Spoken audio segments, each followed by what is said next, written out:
السلام علیکم ورحمۃ اللہ وبرکاتہ ومغفرتہ نحمدہ ونصلی ونسلم علی رسولہ الکریم اما بعد۔ محترم سامعین اکرام، آج ہم ایک انتہائی بنیادی اور انتہائی اہم عنوان پر روشنی ڈالیں گے۔ آج کا عنوان ہے توحید باری تعالی۔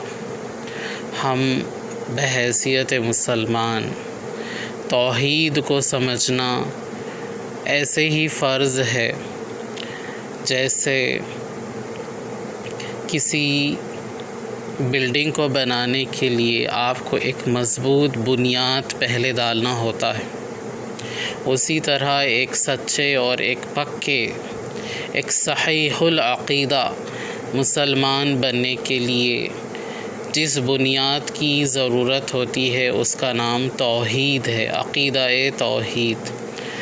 تو ہم یہ پہلے سمجھنے کی کوشش کرتے ہیں کہ توحید کس کو کہتے ہیں۔ توحید ایک عربی کا لفظ ہے، وحد یوحد توحیداً، باب تفعیل سے فعل مصدر ہے۔ اس کا معنی ہوتا ہے کسی کو ایک کرنا، کسی چیز کو ایک بنانا، اس کو توحید کہتے ہیں۔ مگر اصطلاحات اسلامیہ میں، عقائد اسلامیہ میں توحید کے معنی یہ ہے کہ اللہ تبارک و تعالی کے علاوہ کسی کو عبادت کے قابل نہ سمجھنا، یہ عقیدہ پختہ رکھنا کہ اللہ سبحانہ و تعالی ہی وہ ذات ہے جس کی عبادت کی جا سکتی ہے، جس کو الالہ کہا جاتا ہے۔ چنانچہ توحید کی اہل علم نے 3 قسمیں بیان کی ہے: توحید الربوبیہ، توحید الوہیہ اور توحید اسماء و صفات۔ ہم ایک ایک کر انشاءاللہ المستعان بعونہ و بتوفیقہ یہ سمجھنے کی کوشش کرتے ہیں کہ توحید ربوبیہ کیا ہے۔ رب سے ربوبیہ ہے، رب کہتے ہیں پالنے والے کو۔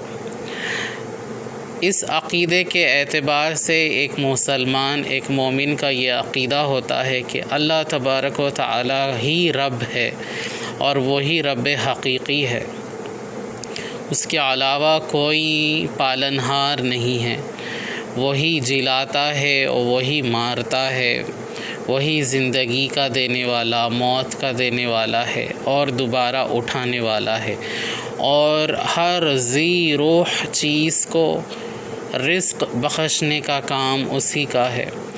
سب کو کھانا کھلانا، پھر چاہے وہ خشکی میں ہو یا تری میں ہو، زمین پر ہو یا پانی میں ہو یا ہواؤں میں ہو یا پہاڑوں کی چوٹیوں پر ہو، ان سب کے کھلانے اور پلانے کا ذمہ اللہ سبحانہ و تعالی نے اپنے ذمے میں لیا ہے۔ چنانچہ قرآن مجید فرقان حمید میں ہے: اعوذ باللہ من الشیطان الرجیم، وما من دابۃ فی الارض الا علی اللہ رزقھا۔ زمین اور آسمانوں میں کوئی متنفس ایسا نہیں کہ جس کے رزق کا ذمہ اللہ پر نہ ہو۔ تو یہ معلوم ہوا کہ توحید ربوبیت کا معنی یہ ہے کہ اس عقیدے میں مسلمان اللہ سبحانہ و تعالی کے علاوہ کسی کو رب نہیں مانتا، اور اگر مانے گا تو وہ مشرک ہو جائے گا۔ اسی لیے مسلمان کہتے ہیں کہ ہمارا رب ہمارا اللہ ہے۔ یہ ایک قسم ہو گئی۔ اب ہے دوسری قسم توحید کی، اور وہ ہے توحید الوہیہ۔ الہ دراصل ایسی ذات کو کہتے ہیں جس کو پوجا جاتا ہو، جس کی عبادت کی جاتی ہو، جس کی پرستش کی جاتی ہو، اس کو الہ کہتے ہیں، اسی سے الہی ہے۔ چنانچہ اللہ تبارک و تعالی کے علاوہ لائق عبادت، سجدہ تعبدی، عبادت کا سجدہ اور کسی ذات کے لیے جائز نہیں ہے۔ یہ صرف اور صرف عبادت کا سجدہ ہمارے اور آپ کے پروردگار اللہ تبارک و تعالی کی ذات باوقار کے ہی لیے سزاور ہے۔ تو توحید الوہیت کا معنی ہے کہ عبادت کے جملہ معاملات صرف اور صرف اللہ تبارک و تعالی کی ذات سے متعلق ہے۔ لہٰذا توحید الوہیت سے یہ معلوم ہوتا ہے کہ ہمارا الہ حقیقی اللہ سبحانہ و تعالی ہی ہے، کیونکہ ہم اسی کی عبادت کرتے ہیں اور اسی سے مدد چاہتے ہیں۔ اسی لیے قرآن مجید کا سب سے پہلا سورۃ الفاتحہ میں ہم یہ کہتے ہیں ایاک نعبد و ایاک نستعین، ہم تیری ہی عبادت کرتے ہیں اور تجھی سے مدد چاہتے ہیں۔ اب ہم بڑھتے ہیں توحید کی تیسری قسم، توحید اسماء و صفات۔ اسماء اسم کی جمع ہے اور صفت کی جمع صفات ہے۔ اسماء و صفات یعنی اللہ تبارک و تعالی کے لیے بہترین اور مبارک نام ہے، اور وہ نام صرف اور صرف اللہ سبحانہ و تعالی ہی کے ہے، اور وہ صفات صرف اور صرف اللہ ہی کے لیے ہے۔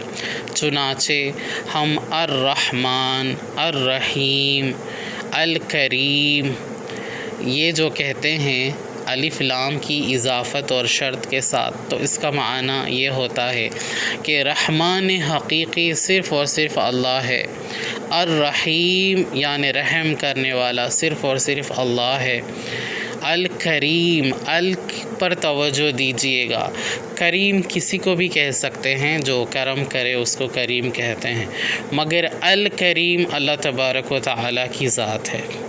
الرؤوف اللہ تبارک و تعالی کی ذات ہے۔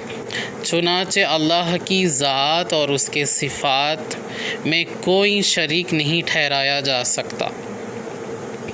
ایسی شرط کے ساتھ ہم ایک مسلمان کہلانے کے لائق ہو جاتے ہیں کہ جس میں مولا سبحانہ و تعالی کے علاوہ ہم کسی کی نہ عبادت کرتے ہیں، نہ کسی کے آگے عبادت کا سجدہ کرتے ہیں، اور نہ ہی ہم کسی سے اس طرح مدد چاہتے ہیں جس طرح اللہ سبحانہ و تعالی سے مدد چاہی جاتی ہے۔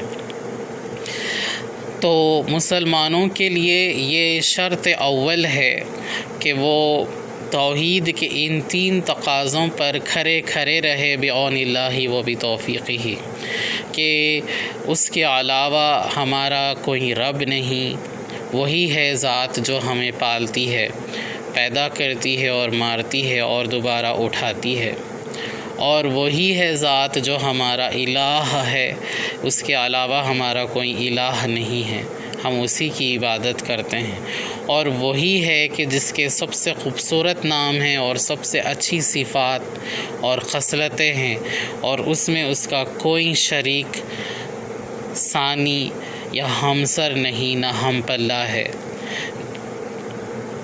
وَلَمْ يَكُنْ لَهُ كُفُوًا أَحَدٌ، اور اس کے برابر اس کا ہم پلہ کوئی نہیں۔ تو سامعین اکرام، یہ چند معروضات کے ساتھ میں آج آپ کی خدمت میں حاضر ہوا تھا۔